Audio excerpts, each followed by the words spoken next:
Apa jawab bawahnya? Islam tidak bisa dikerjakan kecuali dengan cara berjamaah. Nah, sekarang saya tanya, Islam itu apa sih? Rukun Islam ada berapa? Rukun Islam ada berapa? Yang pertama, bilang dong, yang pertama apa? Syahadat.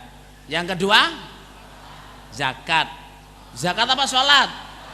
Sholat. Yang pertama apa? Syahadat. Yang kedua, sholat. Yang ketiga, zakat. Yang keempat, puasa. Yang kelima, haji bagi yang mampu. Syahadat, sholat, zakat, poso, kaji. Saudara ya, ini perhatikan betul. Ini basic hukum kenapa kita harus berjamaah. Islam tidak akan bisa terwujud dilaksanakan tanpa adanya jamaah, tanpa adanya imam yang dibeat dan ru'yah yang membeat. Tidak akan bisa. Syahadat, ya. Syahadat itu syarat mutlak orang jadi Islam harus membaca syahadat. Cuman nggak sekedar membaca syahadat. Syahadat itu harus diucapkan di depan imam, yang imam itu akan ngurusi kita sampai kita mati atau dia mati, ya toh? Yang akan ngurusi agama kita, memberi ilmu kita. Baru syahadat itu sah, dan itu adalah imam yang dibeat. Kalau zaman Nabi ya Nabi.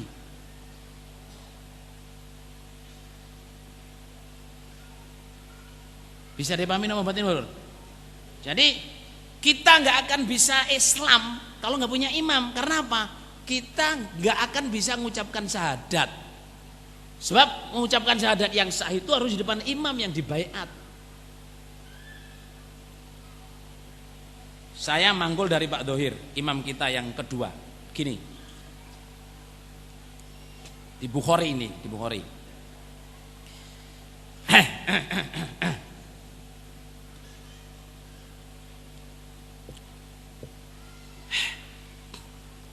Asalnya orang Islam itu pertama dulu cuma syahadat di depan Nabi. Asyhadu an la ilaha illallah wa asyhadu anna Muhammadar Rasulullah. Kalau mati masuk surga. Itu pun sudah dirintangin Bilal sampai mau mati. Nggih napa nggih, Lur? Bilal sampai mau mati. Terus si siapa itu? Yasir. Ibunya itu mati, mohon maaf, kemaluannya ditusuk pedang sama orang kafir. Pedang yang dibakar. Gara-gara cuman syahadat tok. Setelah beberapa tahun kemudian Allah memerintahkan orang harus sholat. Yang dikerjakan oleh para sahabat adalah baiat sholat. Ada di Bukhari. Baiat mengerjakan apa? Sholat. Terus ada perintah puasa, semua baiat apa? Puasa. Ada perintah zakat, semua baiat untuk zakat. Ada larangan berzina, semua baiat untuk tidak berzina.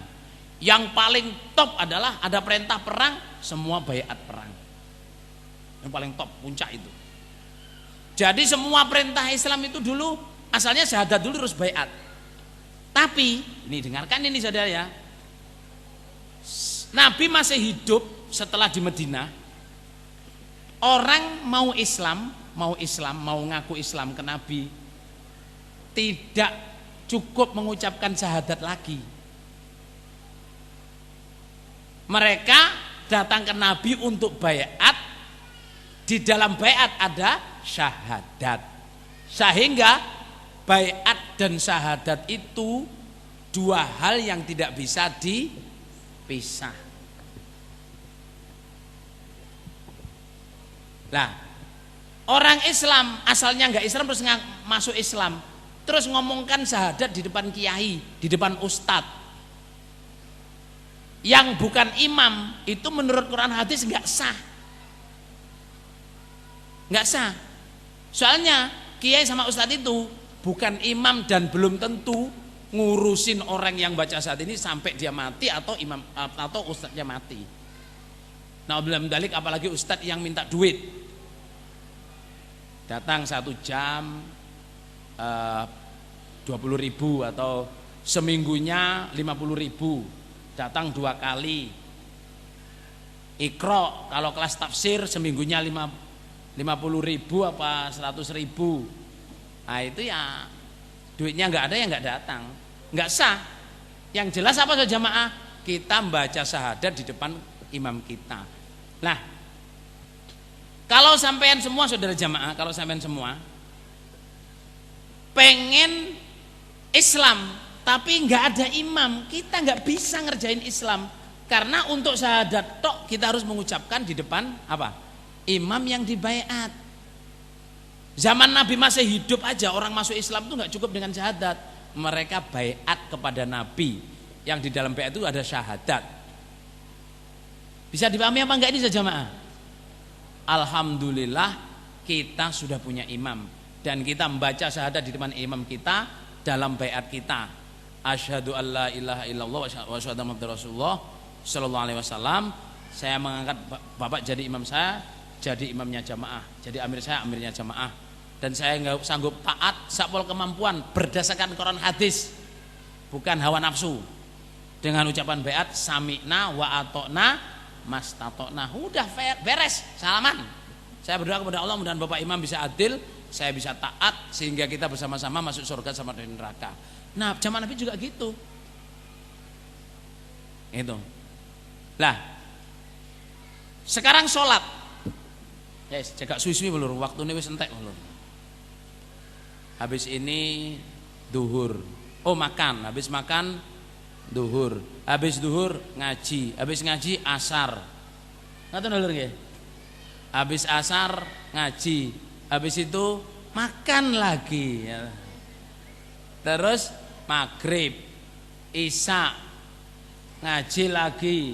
Besok bekerja yang mau kerja, ya. Besok lusa belum tentu sampai, nanti aja belum tentu sampai. Nggih napa nggih, Lur? Makanya dinikmati aja, dinikmati aja. Muga-muga paling barokah. Terus ya. Sekarang sholat. Ini kalau mau nulis ya, ini penting sekali ya. Basic kenapa kita harus berjamaah. Saudara, perintah Allah itu wa aqimus sholah wa atuz zakah. Perintah Allah itu dirikanlah sholat, datangkanlah zakat. Perintah Allah apa saudara?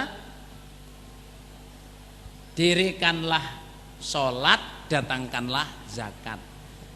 Dirikanlah sholat, ini yang jamaah kadang nggak jeli ya. Belum pernah Allah itu perintah di Quran itu kerjakan sholat, belum pernah. Yang ada itu dirikanlah sholat. Lah, mendirikan sholat dengan mengerjakan sholat itu jauh berbeda. Bedanya itu seperti dirikanlah rumah dan tempatilah rumah. Kira-kira beda apa enggak saudara? Mas tempatin rumah ini dengan mas dirikan rumah di tanah ini. Beda apa enggak? Kalau mendirikan rumah apa yang dipikirkan saudara? Yang pertama, harus ilmunya, duwe ilmune ngedekno omah. Gambarnya, konstruksinya, arsiteknya, kekuatannya. Penting maneh budgetnya. Gambare wapi, duwe ora enek ya gak dadi lur. Nggih napa nggih lur? Karena kadang orang tuh nggo gambarnya calon rumah saya wapi, duwe belum punya ya papu lur. Ya ta. Atau duwe wake gambare elek para sedulur. Gambare arek ST omahe duweke miliar-miliar. Ya, gak enak. Terus ya. Jadi dirikanlah sholat itu maksudnya, dirikanlah sholat itu kita ini diperintah Allah untuk sholat itu bukan hanya sholat. Kita tahu ilmunya, kita tahu cara mengerjakannya dan berjamaahnya, kita punya masjidnya, sak pinunggalannya. Apa sak pinunggalannya itu? Saubo rampene.